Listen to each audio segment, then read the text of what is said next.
사랑하고 살아도 모자란 세상, 내 이웃을 내 몸같이 사랑하라 하셨네. 우리 찬양 드리고 하기 시작합니다.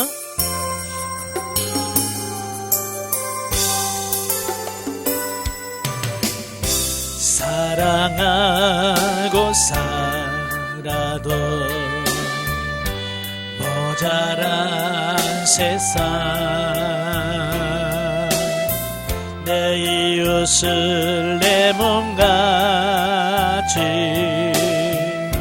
사랑하라 하셨네.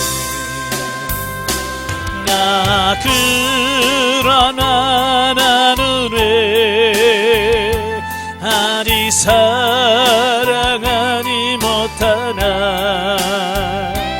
주님 사랑받기 바라며 어찌하여 사랑 못하나. 사랑해 주니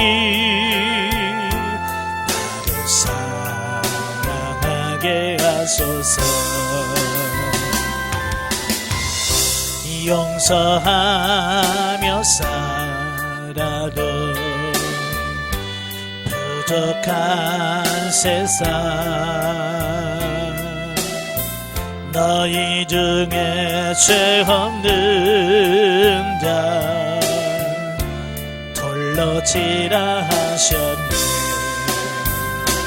나 그러나 나는 왜 아직 용서하지 못하나. 주님 용서받기 바라며 어찌하여 용서 못하나. 평화의 주님 나를 용서하게 하소서. 손을 잡고 살아도 힘이 든 세상, 서로 힘이 되어 걸어가라 하셨네. 그러나 나는 왜 아직 손을 잡지 못하나. 주님 내 손잡기 바라며 어찌하여 잡지 못하나. 자비의 주님 나를 손을 잡게 하소서. 아멘. 기도하겠습니다. 사랑하며 살아도 모자란 세상, 내 이웃을 내 몸같이 사랑하라고 말씀하신 주님, 우리가 이 땅에 살면서 여러 가지 일들을 만날 터인데 그럴 때일수록 우리가 더 사랑하게 하시고 서로 용서하며 아버지의 주님 사랑 베풀며 살아갈 수 있는 우리 모두가 되어지게 하옵소서. 오늘도 에베소서 5장의 말씀을 나눌 때 성령께서 우리 지각을 열으셔서 알게 하시고 생각나게 하시고 깨닫게 하옵소서. 시종을 맡겨오며 예수님의 이름으로 감사하며 기도합나이다. 아멘. 네, 이 시간에는 우리 에베소서 5장을 볼 텐데요. 자, 5장의 내용이 뭐냐면 그 성도들의 그 대신 관계와 그 성도들의 신앙 생활에 대한 여러 가지 권면과 부부 생활에 대한 말씀을 해요. 그러니까 앞에 4장에서부터 실천적인 부분을 다루고 있잖아요. 그 실천적인 부분 중에서 4장 25절부터 32절까지가 뭐냐면 그리스도인과 이웃 관계, 쉽게 말하면 대인 관계에 대해서 말씀을 하죠. 그 다음에 오늘 본문 1절부터 14절까지 보면 그리스도인과 하나님과의 관계, 일명 대신관계라고 하죠. 이 대신관계를 어떻게 맺을 거냐, 그 부분을 말씀해 주셔요. 1절부터 14절이 바로 이제 그리스도인의 하나님과의 관계를 말씀해 주고 있는데요. 자, 본문에서는 수직적인 그리스도인의 대하나님 관계에 대하여 설명하고 있다. 예. 자, 본문을 보면 바울은 먼저 너희는 하나님을 본받는 자가 되라 라고 말씀하심으로써 그가 말하고자 하는 그리스도인의 대하나님 관계에 대하여 전제를 삼고 있다. 예. 이는 본문 전체의 결론이라고 해도 무방하다. 사실 성도가 하나님과 올바른 관계를 유지하기 위해서는 하나님과 같이 되는 것이 가장 좋은 길이다. 때문에 바울은 성도들에게 하나님을 본받을 것을 권면하고 있다 그랬어요. 여러분, 우리가 영성훈련하는 이유가 뭐였어요? 여러분, 영성훈련하는 이유가 뭐예요? 예, 영이신 하나님, 영이신 하나님과 동행하는 삶을 살기 위해서거든요. 그러니까 영이신 하나님과 교제하려면 어떻게 해야 돼요? 내가 영적 존재가 돼야 돼. 영의 사람이 돼야 돼. 그렇지 않으면 우리 하나님과 올바른 관계를 형성할 수가 없고 하나님을 닮아갈 수가 없습니다. 그래서 제일 중요한 게 뭐예요? 너희는 하나님을 본받으라. 하나님을 닮아가야 돼요. 그래야 하나님과 교제가 되어져요. 자, 그렇다면 하나님을 본받는 생활이 뭔가? 우리가 어떻게 하나님을 본받는지?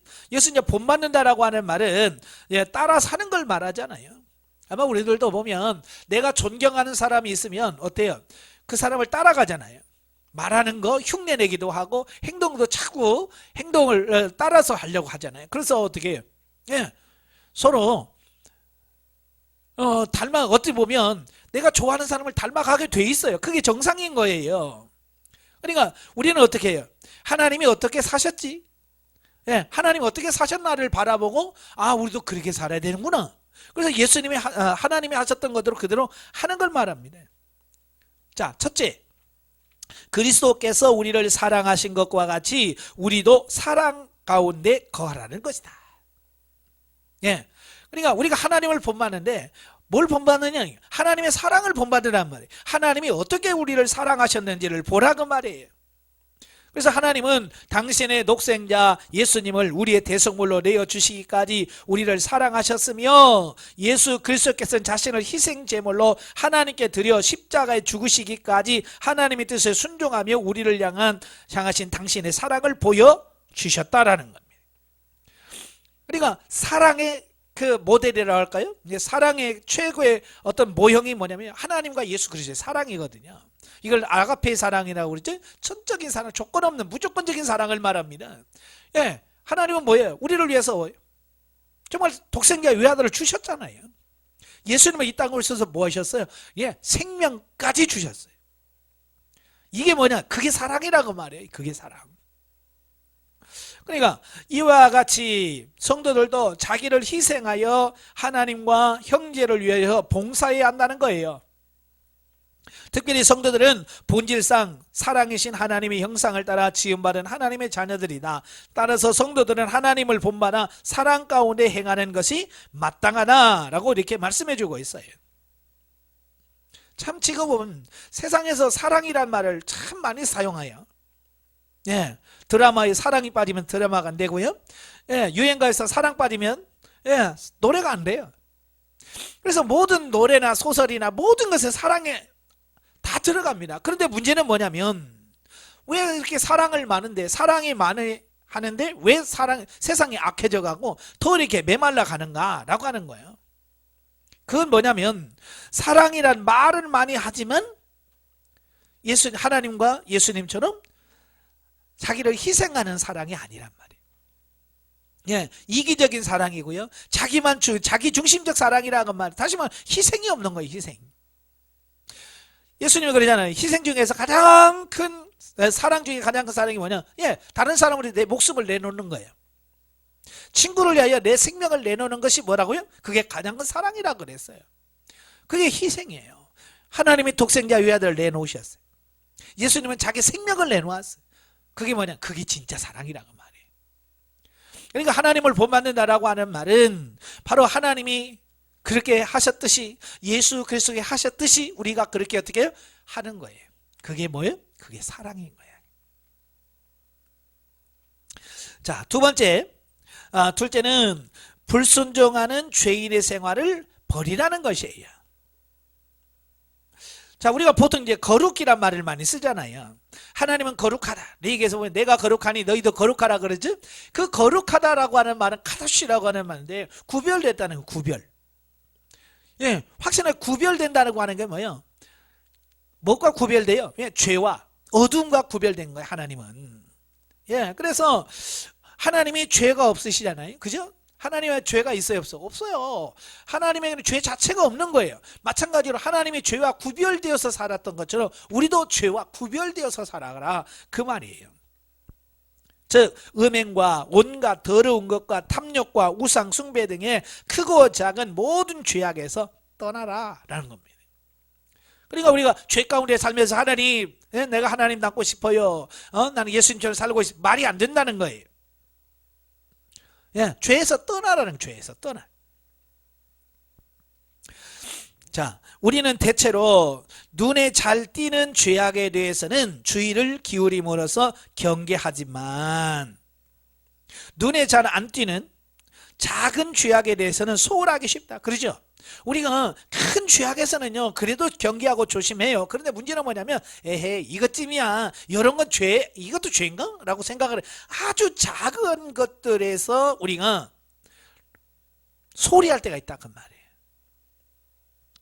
그러나 오히려 그것이 하나님과의 관계에 있어서 더 치명적인 것이 될 수 있다는 겁니다. 예. 그러니까 우리가 크고 작다라고 하는 것을 자꾸 이렇게 비교하면 안 돼요. 이거 뭐 큰 죄인데, 이거 뭐 작은 건데 라고 하는 이 죄악의 어떤 크고 작은 것을 자꾸 비교하지 마세요. 크든지 작든지 죄는 죄고요. 하나님과 우리 관계가 깨트려지는, 하나님과 우리와의 관계가 깨어지는 게 그 죄예요. 그 죄가 들어오면 어떻게 돼요? 우리는 하나님과 멀어질 수밖에 없고요, 깨트려질 수밖에 없어요. 특히 우상 숭배에 있어서는 우리는 이제 표면적으로 나타나는 우상을 섬기는 것만을 죄악시할 수 있는데요. 자, 어느 것이든지 하나님보다 더 관심을 두며 중시하는 것이 있다면 그것이 바로 우상 숭배다. 제가 여러 번 말씀을 드렸죠. 예. 구약 시대는 주로 이제 눈에 보이는 어떤 형상을 만드는 걸 우상 숭배라고 그랬어요. 그러나 이제 시간이 점점 흘러가면서 신약 시대에 와서는요, 이제 우상은 보이냐 보이지 않느냐가 아니에요. 보이든 안 보이든 내가 하나님보다 더 사랑하는 것, 하나님보다 내가 더 중요하게 여기는 그 어떤 것이 있다면 그것이 우상이 된다, 그 말이에요. 그러니까 어떤 형상, 나는 뭐 우리 집에 우상 없어요, 형상 없어요, 거기서 머무르면 안 된다고 하는 거예요. 예. 그래서 우리가 삶 속에서 보면 하나님보다 더 중요하게 여기는 게 얼마나 많아요. 예, 시대가 가면 갈수록 사람들은요, 얼마나 자기중심적인지 몰라요. 그렇잖아요. 그러니까 예를 들어서 이런 거야. 사랑하는 남녀, 청춘 남녀가 데이트하는 거 얼마나 중요합니까? 그죠?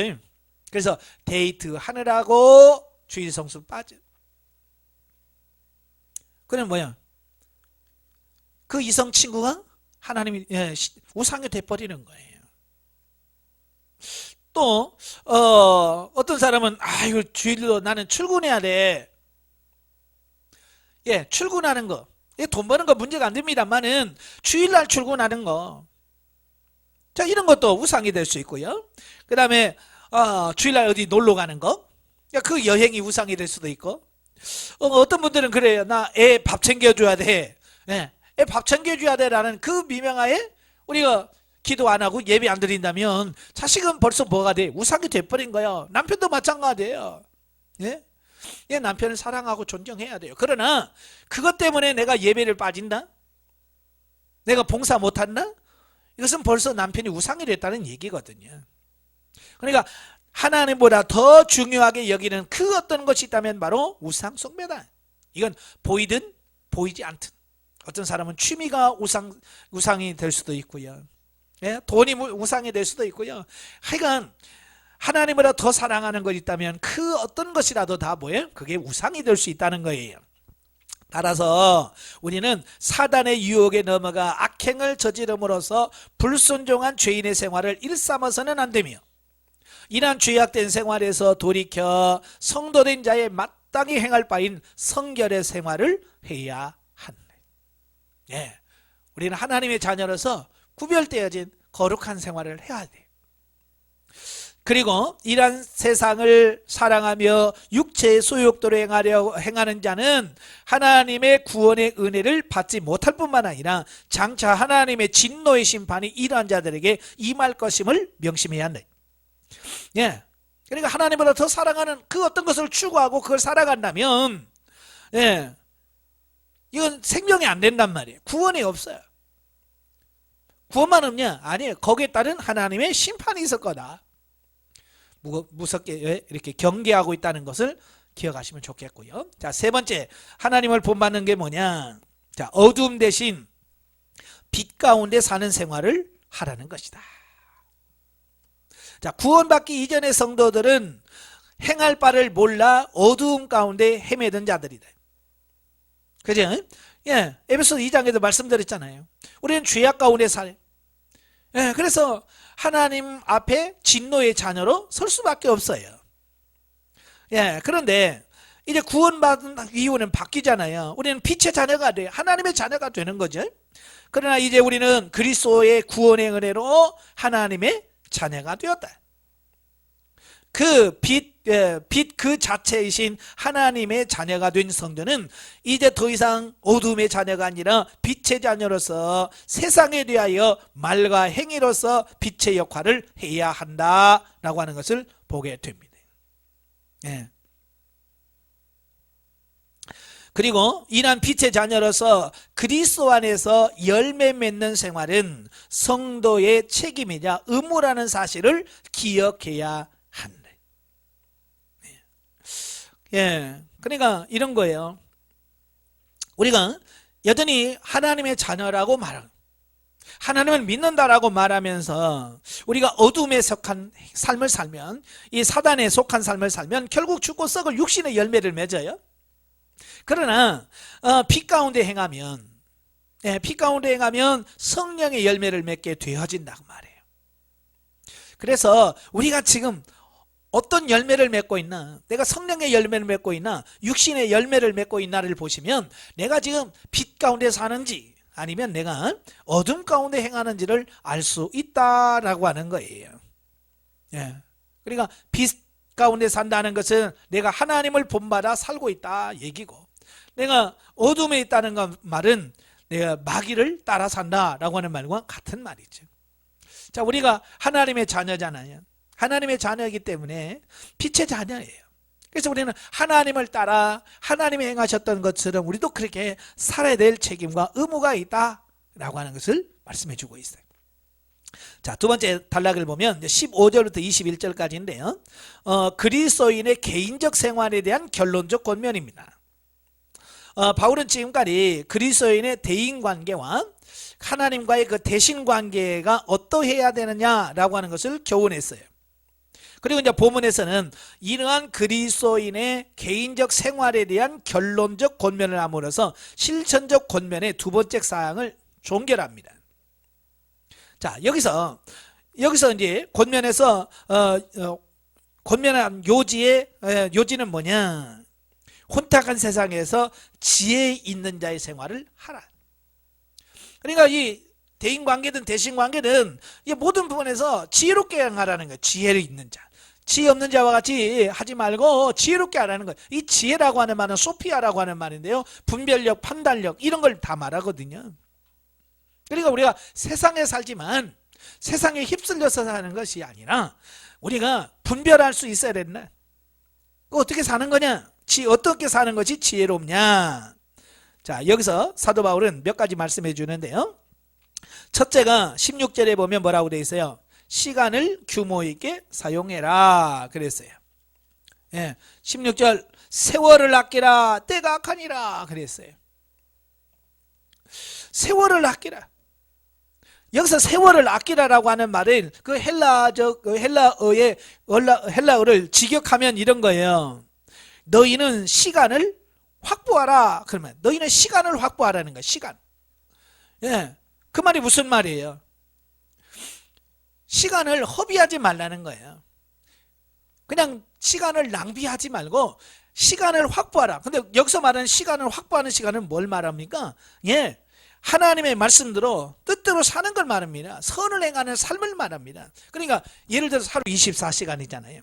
하루에 24시간인데 그 하루 24시간 중에서 내가 하나님의 뜻을 행하며 하나님의 말씀으로 사는 시간들을 확보하란 말이에요. 확보. 이건 살다 보니까 그렇게 됐어가 아니란 말이에요. 내가 적극적으로 이건 살아야 돼 라고 해서 내가 적극적으로 취하라는 얘기예요. 어쩌다가 하는 정도가 아니라는 얘기예요. 다시 말하면 이런 거예요. 어떤 내가 선을 행할 수 있는 하나님의 말씀대로 살 수 있는 어떤 기회가 왔다? 놓치지 말라는 얘기예요. 내가 심을 기회를 줬다. 하나님께서 심을 기회를 줬을 때 내가 그걸 놓치지 말라는 얘기예요. 내가 남을 도울 기회가 있다? 놓치지 말라는 거예요. 그걸 빨리 찾아서 순종하며 나아가라. 적극적으로 실천해라. 그런 얘기를 하고 있는 거예요. 우리는 어때요?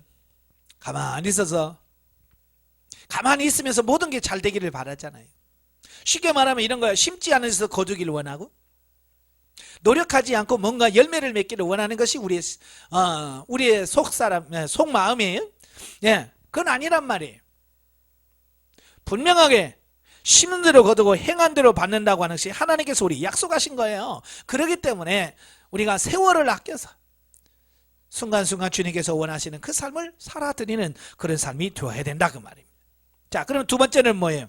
주의 뜻을 분별하여 그 뜻에 맞게 살며 그랬어요. 17절에 그러므로 어리석은 자가 되지 말고 오직 주의 뜻이 무엇인가 이해하라 그랬어요.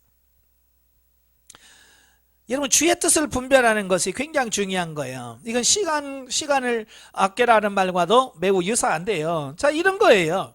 자, 어떤 사람이 일을 했어요. 일을 잔뜩 했는데 나중에 주인이 와서 보니까 누가 이렇게 하라고 그래서 내가 시킨 게 이게 아니잖아 라고 말할 때 지금까지 내가 열심히 한 그게 뭐가 돼요? 네. 헛수고가 되는 거잖아요. 그죠? 그래서 일하는 사람은 항상 뭐냐면 일을 하기 전에 그 주인이 원하는 게 뭔지 정확하게 의도로 파악을 해야 돼. 의도 파악을 해야 그 시간들이 헛되지 않는다 그 말이에요. 저도 예전에 우리 교회 인테리어 할 때 한번 보면 그렇잖아요. 이렇게 하라고 해놓고 어디 갔다 왔는데 내가 원하는 대로 안 해줬다 그 말이에요. 그럼 어떻게 해요? 다시 뜯어야 돼. 지금까지 했던 걸 다 뜯고 다시 하다 보니까 뭐가 돼요? 그만큼 시간 낭비되지, 재료 낭비가 되지. 그렇단 말이에요. 그러니까 그렇게 나중에 다시 뜯고 할 것이 아니라 하기 전에 분명하게 뭘 원하는지를 인식을 하고 충분한 대화를 통해서 알아서 하면 나중에 후회하지는 않는단 말이에요. 우리 하나님은 이 세상을 살아가면서 그래요. 예, 이 세상을 살면서 하나님이 원하는 게 뭔지 주의 뜻을 분명하게 인식을 하면 우리가 후회 없어요. 이 세상에서도 후회 없고 나중에 하나님 밖에서 후회 없는 삶을 살 거예요. 그런데 대부분의 성도들이 어때요? 하나님께 묻지도 않고 그냥 내 마음대로 삽니다. 예, 내 마음대로 막 사는 거야. 그냥 나중에 주님 앞에 가서 몰라서 그랬어요 라고 말할 수밖에 없는 거예요. 그 몰라서 그랬다고 해서 하나님께서 다 이해할까? 네, 하나님께서 분명히 우리에게 뭐라고 말씀했어요? 예, 묻고 해라. 예, 주의 뜻이 무엇인지 그것부터 먼저 이해하라고 분명히 우리에게 말씀했잖아요. 그러니까 나중에 후회하지 말고 먼저 일하기 전에 하나님의 뜻을 분명히 묻고 그 뜻에 맞게 사는 거, 그게 지혜로운 거고 그게 시간을 아끼는 거예요. 그 다음에 세 번째가 뭐냐? 성령 충만한 생활을 해라. 18절에 그러죠. 술 취하지 말라 이는 방탕한 것이니 오직 성령으로 충만함을 받으라 라고 말씀해 주고 있어요. 예, 정말 이 세상에서 성령 충만해서 성령의 지도 인도받아 사는 것처럼 지혜로운 게 없어요. 자, 여러분도 항상 성령 충만하시기를 바라요. 자, 이와 달리 말하면 세상을 향하여는 절제된 삶을 살고 하나님을 향하여는 역동적인 삶을 살라고 하는 것이 참 경건의 요청이라고 하는 사실이에요. 그러니까 우리는 해야 될 것과 해서는 안 될 것을 분명하게 이걸 해야 돼요. 그래서 해서는 안 될 부분에서는 절제해야 돼요. 그리고 해야 될 부분에서는 역동적이라 담대하게 적극적으로 실천해가는 그런 삶이 돼야 된다. 자, 이걸 말씀해 주고 있어요. 자, 마지막 세 번째 단락은 뭐냐? 22절에서 33절까지인데요. 자, 이건 그리스도인 부부 관계에 대한 교훈이라고 할 수 있어요. 자, 본문에서부터 이제 에베소 6장 9절까지는 이제 가정생활이라고 하는 좀 더 특수한 의미의 원리를 다루고 있습니다. 그 중에서 본문은 그리스도인의 부부 관계에 대하여 그리스도와 교회 관계에 비유하여 논하고 있습니다. 자, 여기서 보면 자, 성경은 뭐예요? 신앙생활에 대한 말씀이잖아요. 하나님과 우리의 관계를 쭉 설명하는데요. 참 성경에 보면 이상하게 부부관계에 대한 말씀이 참 많이 나와요. 구약에서부터 부부간에 정조를 지켜라부터 시작해서 서로 순종하고 사랑해라, 이 말씀이 참 많이 나오거든요. 많은 분들이 그래요. 왜 성경에 왜 이런 말이 많이 나올까? 야, 그렇게 생각할 수 있겠죠. 예. 오늘 본문도 마찬가지예요. 오늘 본문도 이 아내들아 남편에게 복종해라, 남편들아 아내를 사랑해라 라고 하는 어떤 부부간의 말씀을 하는 것 같지만요, 이 말씀 속에는요 더 깊은 영적 원리가 들어있어요. 예, 그 원리는 그 원리를 못 보면 우리는 성경을 보면서 윤리 도덕적인 얘기구나, 윤리 도덕으로 우리가 자꾸 받아들이는데요, 이 성경은요 윤리 도덕 문제를 다루는 게 아니에요. 영적인 부분을 다루고 있어요. 물론 표면적으로는 윤리 도덕적인 부분이에요. 그러나 더 들어가면 영적 원리란 말이에요. 자, 첫째, 먼저 아내들에게 뭐라고 그래요? 남편에게 복종해라. 22절, 아내들이여 자기 남편에게 복종하기를 주께 하더라 라고 말합니다. 즉 그리스도인의 몸된 교회가 머리신 그리스도께 복종하듯 아내들도 그 머리에 되신 남편에게 복종하라는 것이에요. 하나님 모델을 제시했어요. 아내들아 남편에게 순종하는 건데 어떻게 하냐? 이 교회가 예수 그리스도에게 복종하듯 해라 라고 말씀해 주는 겁니다. 어찌 보면 겉으로 보면 동양의 그 유교 전통과 매우 유사한 원리를 볼 수 있어요. 동양의 어떤 그 동양 사상에 보면 그러잖아요. 남자는 하늘, 여자는 땅. 어떤 그런 거였잖아요. 그래서 남자와 여자의 관계는 지배자와 피지배자의 입장에서 흔히들 많이 봐요. 그래서 남자들은 힘으로 여자를 굴복하고 여자는 힘이 없으니까 거기서 당하고, 이런 것이 보통의 삶이거든요. 이게 동양 철학에서 나오는 어떤 그런 부분이라고 볼 수 있어요. 근데 성경은 그걸 말하고 있지 않아요. 부부간에도 마찬가지로 왜 아내들아 남편에게 순복하라고 말씀하느냐? 사도 바울이 원리를 설명하잖아요. 그리스도의 몸된 교회가 머리신 그리스도께 복종하듯이 아내를 또 그 머리 되는 남편에게 복종하라. 자, 남편의 아내의 머리가 된다라고 하는 것은 이미 고린도전서에서 이미 말씀해 주고 있어요.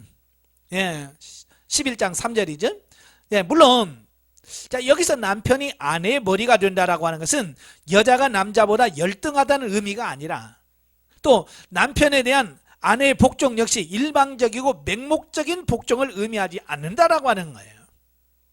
지금 예전에 그 조선시대에 남존여비 그걸 얘기하고 있는 게 아니라는 얘기예요. 성경에서 말하는 것은 남자나 여자는요 다 같이 하나님의 형상으로 창조된 동등한 인격체라고 하는 거예요. 자, 이게 중요한 거예요. 이 원리를 잘 못하면 지금 세상의 사람들이 많이 주장하는 게 뭐예요? 성평등. 성평등에 대한 말씀을 많이 하거든요. 남자와 여자는 차별하면 안 된다. 인격적으로는 차별하면 안 되죠. 그냥 인격적으로 남자나 여자나 다 존귀한 거예요.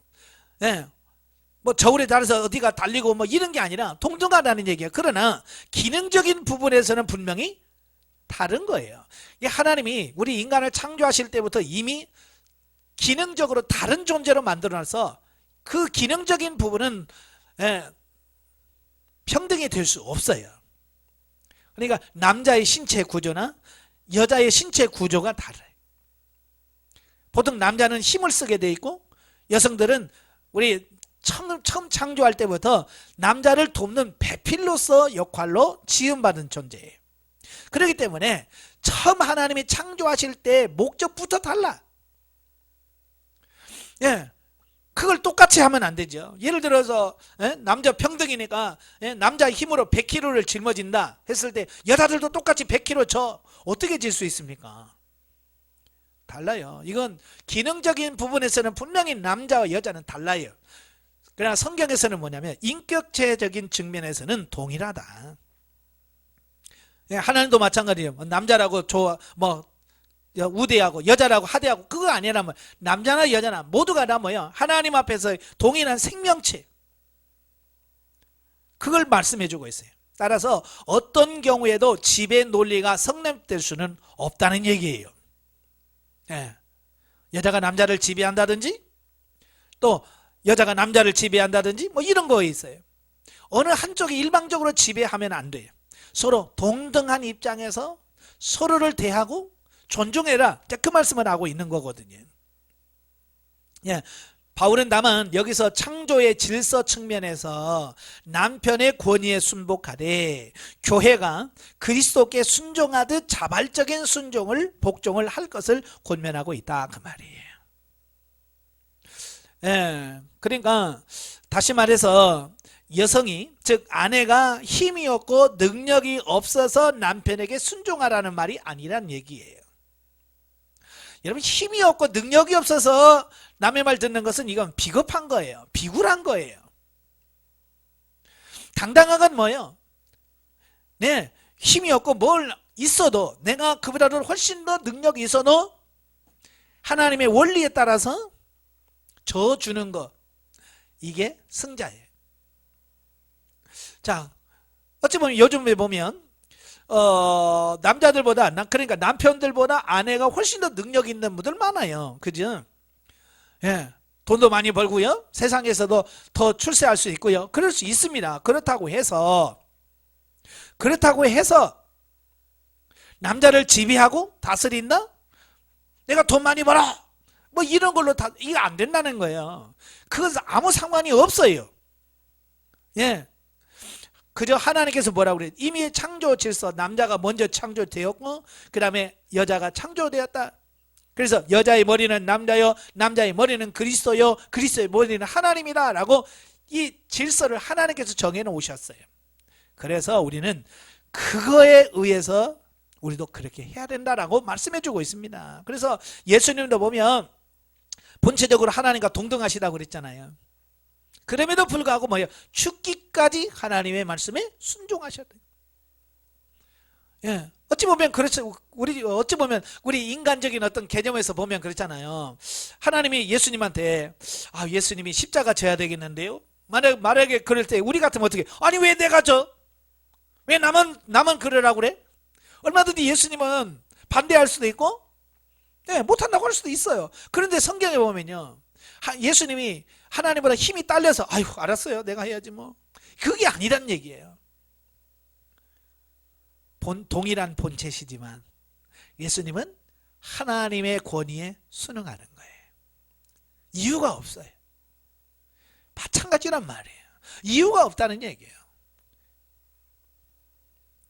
이걸 우리가 분명하게 아셔야 됩니다. 아시겠죠?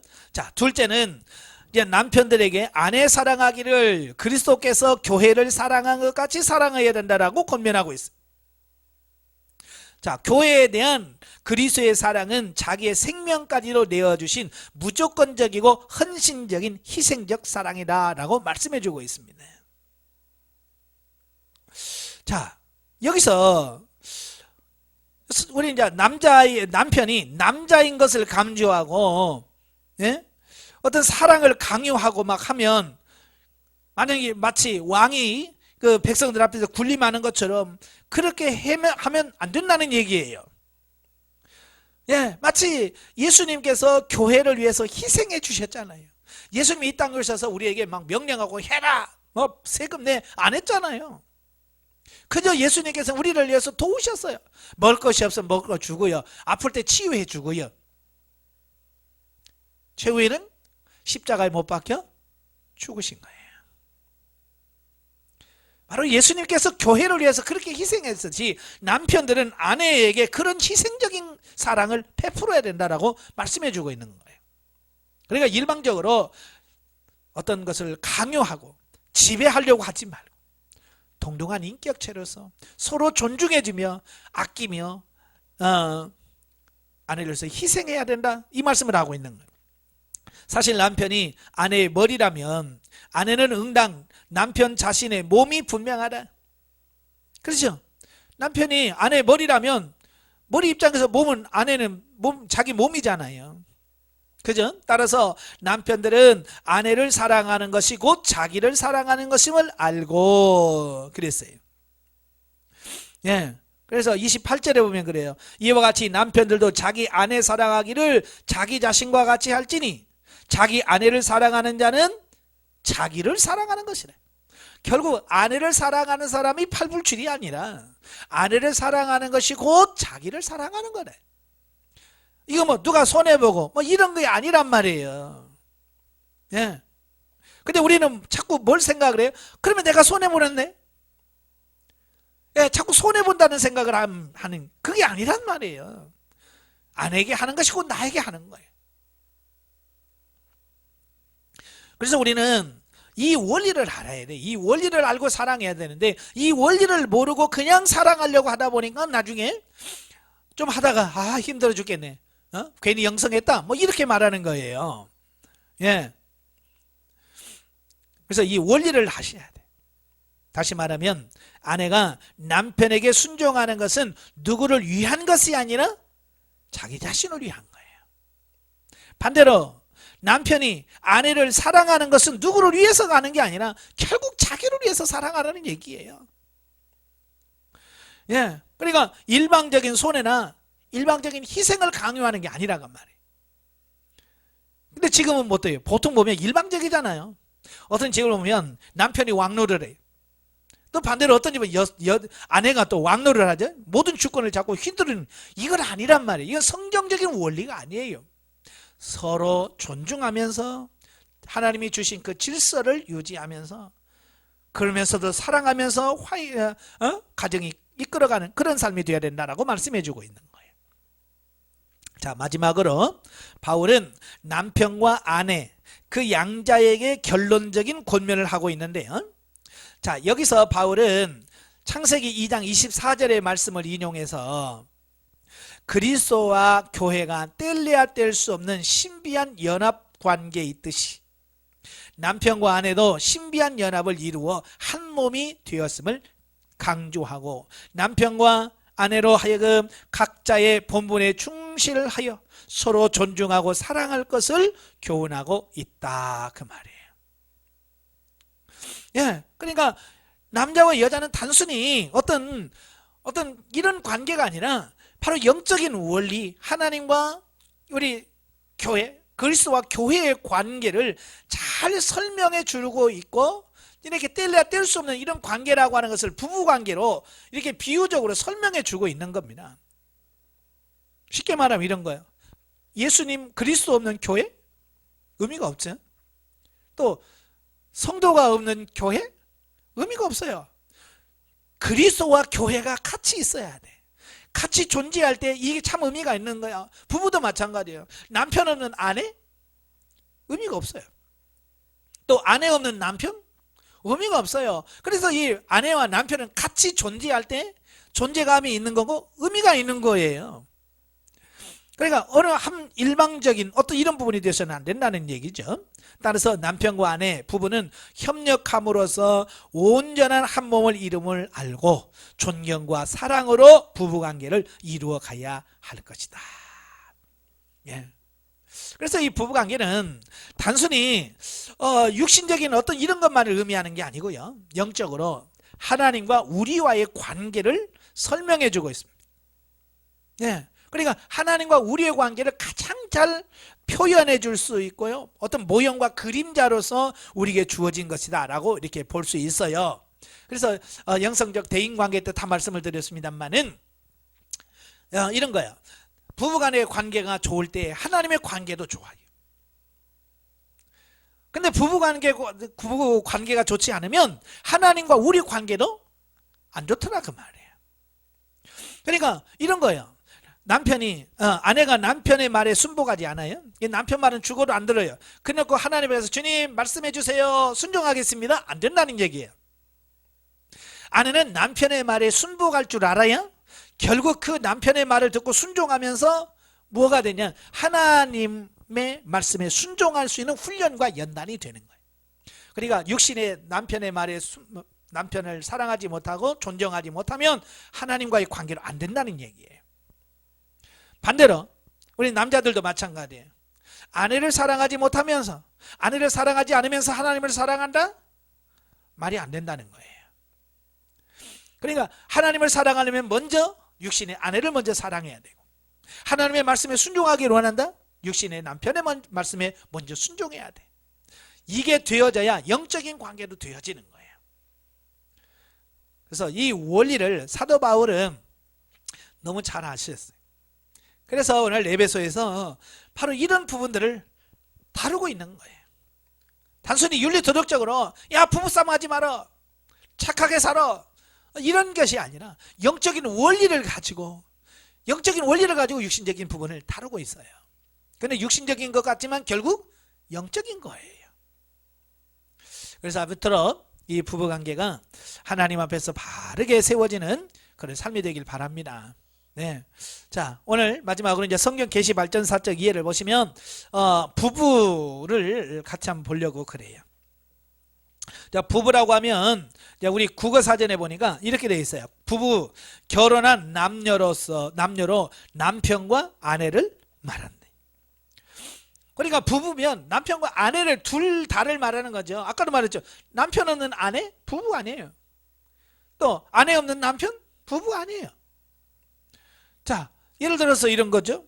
이제 결혼을 해서 살다가 어느 한쪽이 먼저 저 세상에 갔을 때 더 이상 그 사람 뭐예요? 부부는 아니잖아요. 부부관계는 깨지는 거예요. 같이 있을 때 부부관계가 되는 거예요. 자, 성경에서 보면요, 성경에서 남편이라고 하는 말이 164회 나와요. 근데 아내는요 674번 나옵니다. 그러니까 남편에 대한 말보다 아내에 대한 얘기가 훨씬 더 많아요. 5배? 4배, 5배 많아요. 자, 이런 걸 보면 성경에서는 아내에 대한 말이 참 많이 나와요. 그러니까 여자들의 입장에서는 아니 왜 우리 여자만 갖고 그래? 라고 우리가 말할 수 있죠.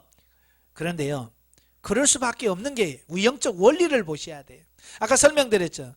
이 부부관계는 하나님과 우리와의 관계를 잘 설명해 준다 그랬죠.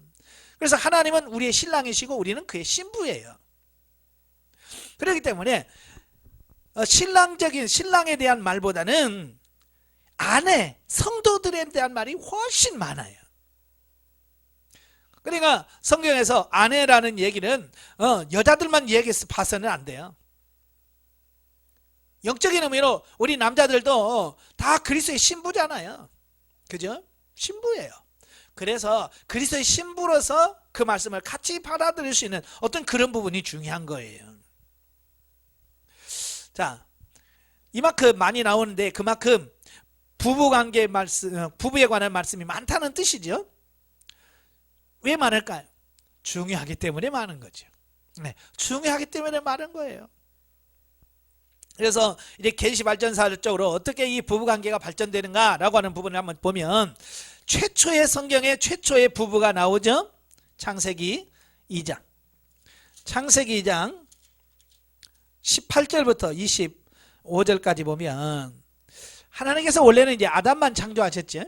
아담을 창조하시고 보는데 아담이 독처하는 것이 하나님 보시기에 좋지 않은 거예요. 그래서 돕는 배필을 지었습니다. 그래서 그의 아담을 잠들게 하고 그의 갈빗뼈를 취해서 여자를 만들었죠. 그래서 그 여자를 이제 아담에게 데려왔죠. 아담이 뭐라 그래? 이는 내 뼈 중에 뼈요 내 살 중에 살이라. 남자에게 취하였으니 여자라고 하리라. 예, 이래서 이제 처음 이 부부가 되어지는 거죠. 예, 최초에 하나님께서 짝지어 주신 부부. 그래서 이 부부라고 하는 것은 하나님께서 짝 지어준다. 예수님도 그러잖아요. 하나님이 짝 지어준 부부는 인간이 나누지 못한다.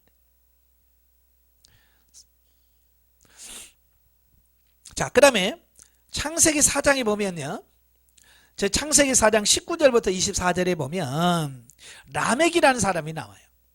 이 라멕은 누구냐면 그 가인의 후손들이에요.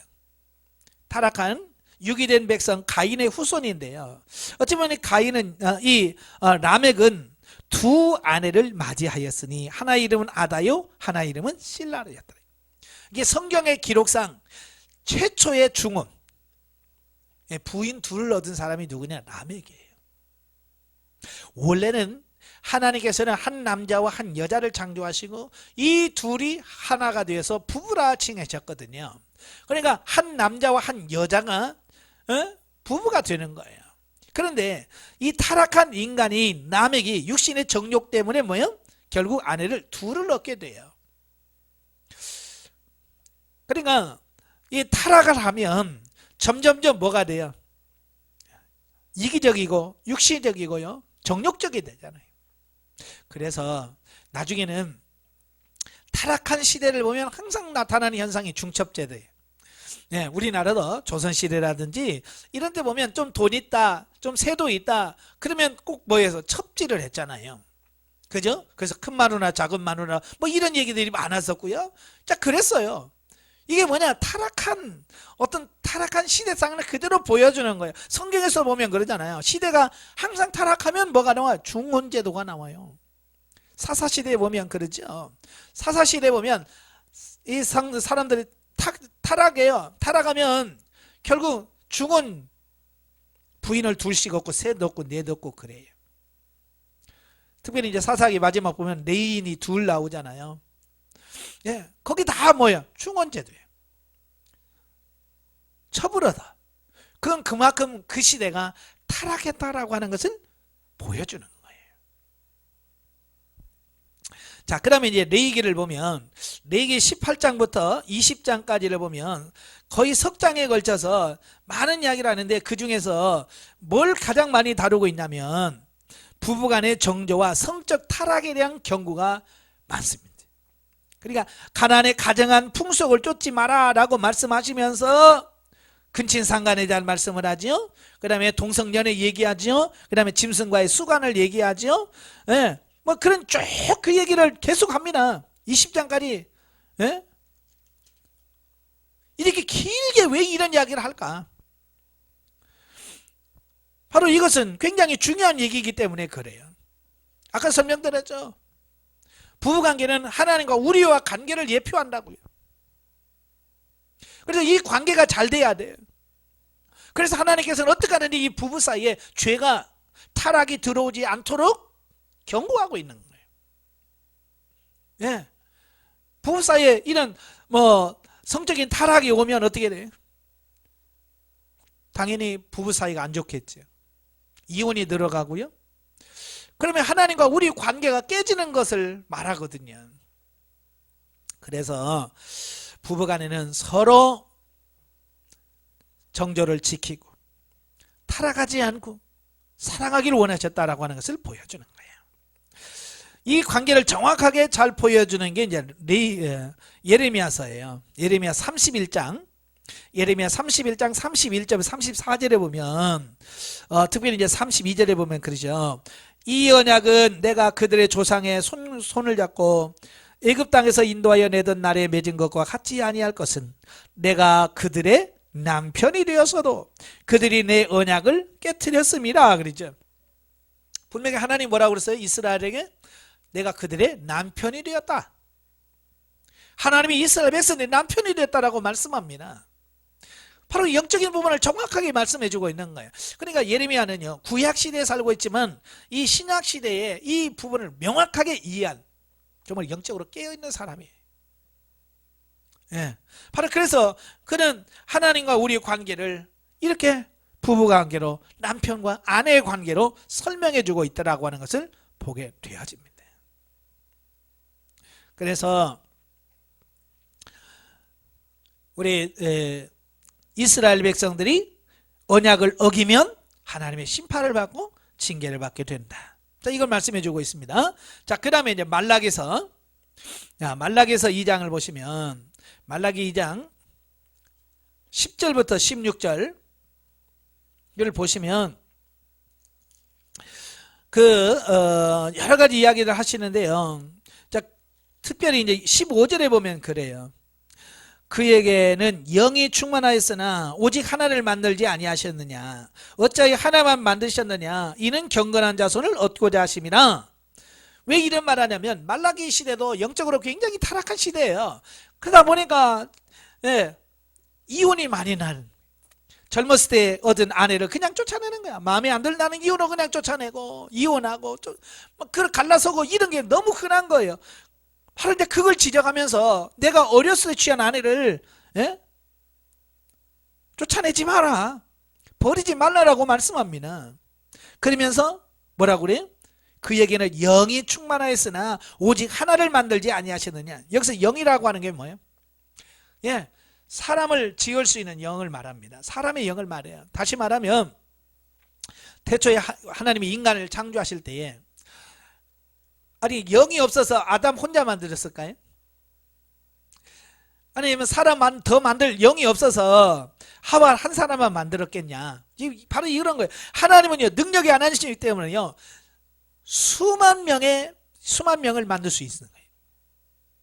예를 들어서 아담 하나에 여자 10,000명 만들어서 줄 수도 있잖아요. 반대일 수도 있고요. 그런데 하나님은 그렇게 하지 않으셨단 말이에요. 능력이 없어서가 아니에요. 하나님은 능히 하실 수 있어요. 그럼에도 불구하고 그렇게 하지 않은 것은 뭐예요? 거룩한 경건한 자손을 얻고자 하심이래.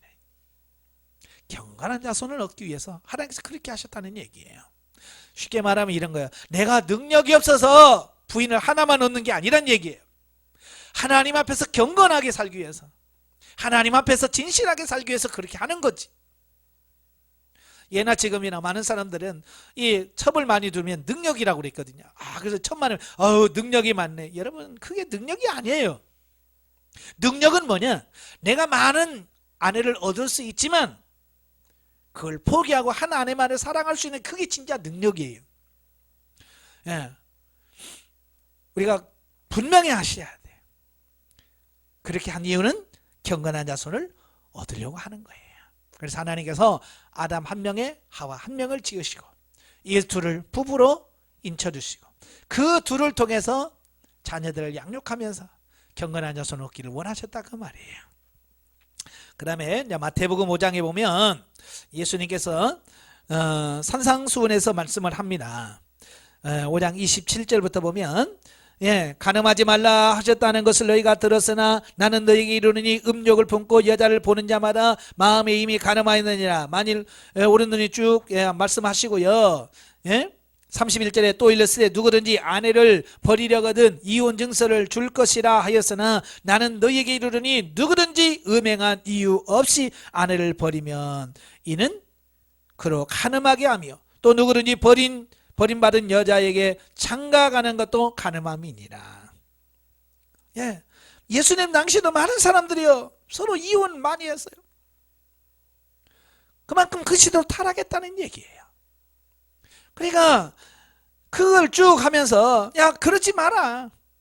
그러면서도 하나님께서는 이혼할 수 있는 사유를 여기서 주셨죠. 그게 뭐예요? 가늠한 이유 없이, 음행한 이유 없이. 그러니까요, 부부가 살다가도요, 상대방이 불륜을 행하면 이혼할 수 있어요. 왜? 예수님도 허락하신 부분이에요. 그러나 결국 하나님 뭐예요? 사랑하라는 거예요. 이혼하지 말라는 거예요. 왜 이혼하지 말라고 했을까? 사회적 문제 때문에 그럴까요? 아니에요. 아까 다 계속 설명해 주고 있잖아요. 남자는 하나님을 비유하고 아내는 성도를 비유한다 그랬죠. 하나님과 우리 성도의 관계가 어때요? 갈라지나요? 결코 갈라설 수 없다는 얘기예요. 하나 될 때 갈라설 수 없다는 것을 말씀해 주고 있는 거예요. 그래서 우리가 이혼하지 말라는 얘기는 영적으로 보면 이런 거예요. 남편을 떠나지 말라. 남편을 떠나지 말라는 건 뭐예요? 하나님을 떠나지 마라. 네, 그 얘기를 하고 있는 거예요. 그러니까 성경에서 이혼하지 말라는 얘기는 결코 너희는 하나님을 떠나지 말라는 말과 같은 거예요. 그래서 성경은 그렇게 이혼에 대해서 강조하고 있는 거예요. 예. 단순히 육신적인 문제가 아니라 영적인 차원을 얘기하고 있는 거예요.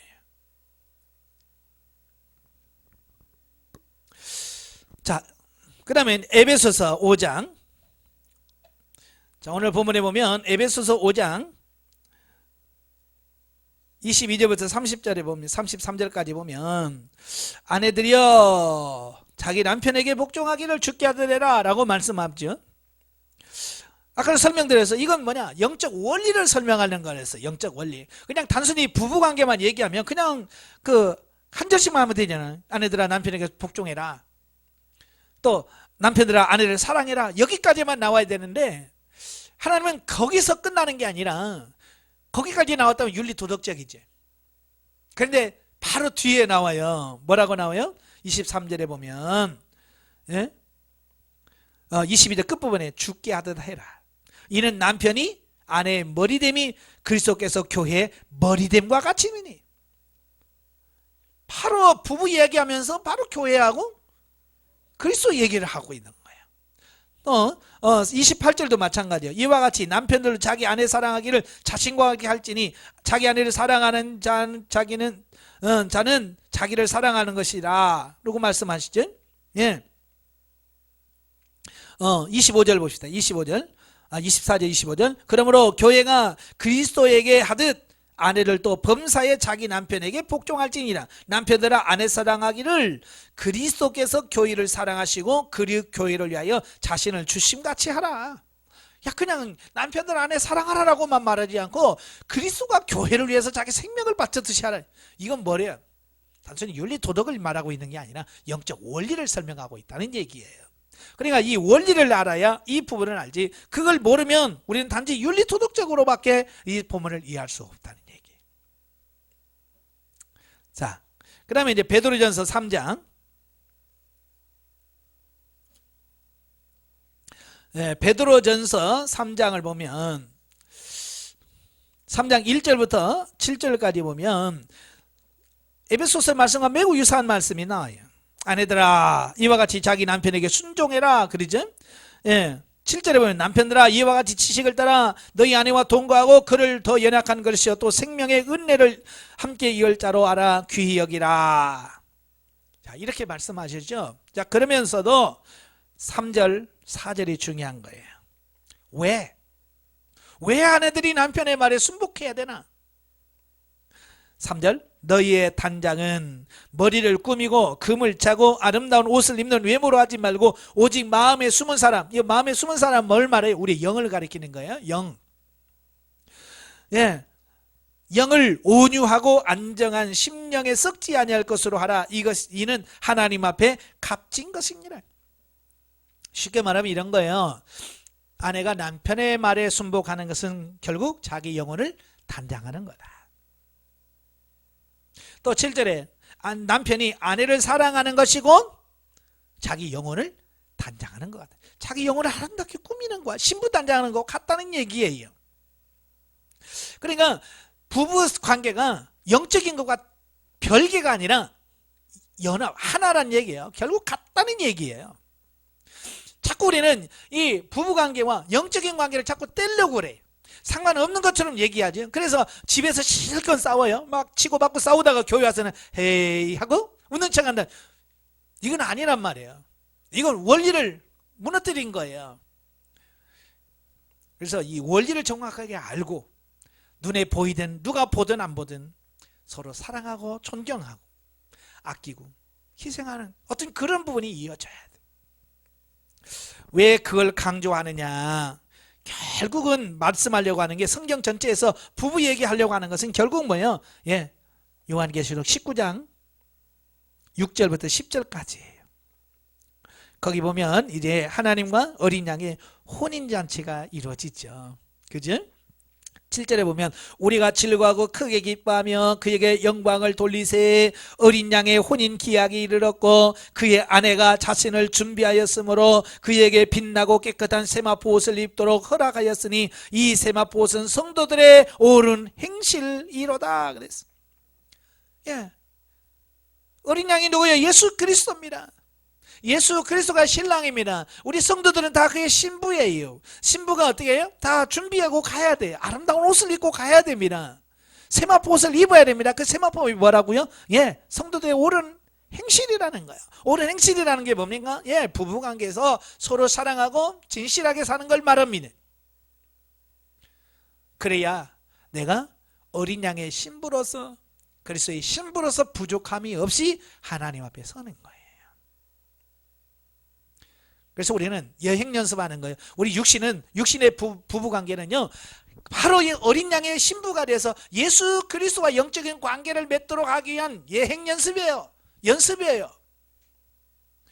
그러니까 이 연습을 잘해야 돼. 사람들은 어때요? 아유, 나는 실전이 강해서 나는 실전에 가서 해야지. 여러분, 연습 없이 어떻게 실전에 강할 수 있어요? 수많은 연습이 결국 좋은 결과를 가져오는 거예요. 우리가 이 땅에 살면서 많은 연습을 잘해야 돼요. 눈에 보이는 남편의 말에 순종해야 돼. 그래야 하나님의 말씀과 순종할 수 있고요. 아내를 사랑해야 하나님의 사랑을 받을 수 있는 사람이 되는 거예요. 이건 뗄래야 뗄 수 없는 그런 관계라고 하는 걸 기억하십시오. 부부관계는 곧 하나님과 우리와의 관계를 의미한다. 왜 성적 타락을 강조하냐? 바로 그런 의미에서, 그런 의미이기 때문에 그런 거예요. 부부관계가 개선되어질 때 하나님과의 영적인 관계가 회복되어질 수 있다. 예, 그래서 육신의 부부관계가 얼마나 좋으냐, 이것은 영적인 부부인 하나님과 우리의 관계가 얼마나 좋으냐라고 하는 것을 볼 수 있는 거예요. 예, 그래서 단순히 예수 안 믿는 사람들이요, 윤리 도덕적으로요 참 끔찍하게 인고 부부처럼 사는 사람도 있어요. 그러나 그들은 진리에서 벗어났기 때문에 그건 아무 의미가 없어요. 지금 성경은요, 예수 믿는 우리들을 향해서 주어진 말씀인 거예요. 다른 사람 보지 마세요.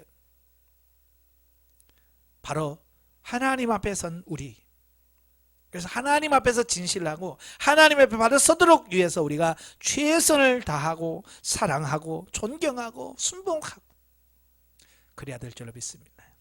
그게 곧 하나님과의 관계니까요.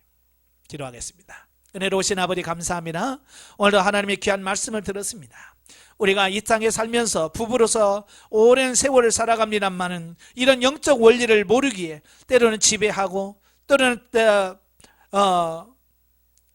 지배하려고 하고 서로 다투며 싸웁니다. 그러나 오늘 이 진리, 이 원리를 바르게 알아싸우니 이제는 그런 것이 아니라 서로 사랑하면서 서로 존중하면서 순복하면서 아름다운 관계를 맺게 하여 주셔서 결국 하나님과 우리의 관계도 아름답게 맺어지는 귀한 은혜가 있도록 도와 주시옵소서. 예수님의 이름으로 감사하며 기도합나이다. 아멘.